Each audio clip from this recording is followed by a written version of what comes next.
जय जगन्नाथ बंधु मैंने आसतु आज आम झुडुंग मंजी आलू मसला करवा से झुडुंग मंजी को भल भाव धोईदेवा प्रेसर कुकर में पानी देकी आलू आ झुडुंग मंजी देकी दी तीन टा सीटी देदेबा तापर चुल्ली उपर कड़े बसईदेवा तेल देवा जीरा सोरिष हिंगु देवा से गुड़ा बढ़िया भाजी सारापर से आम अदा कंचा लंका भुसुगा पत्र देवा ता सहित टमाटो देवा हलदी गुंड आधा चामच लंका गुंड गोटे चामच गरम मसला गुंड 2 चामच देकी ताकू बढ़िया टमाटर सिझिला पर्यंत भाजीदेवा टमाटर भाजी हो सारापर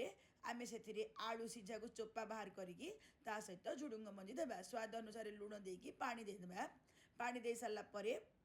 आम कसुरी मेथी टिके देवा कभर करके 4 मिनट बढ़िया सीझेदेवा सीझीगला आम से धनिया पत्र गार्निश करदेवा रुटी भात का सहित भी एंजॉय करवा बहुत बढ़िया लगे आपण एपरी बिना प्याज रसुण रेसिपी करूँ भल लगे लाइक करूँ सब्सक्राइब करूँ फॉलो करूँ रही धन्यवाद।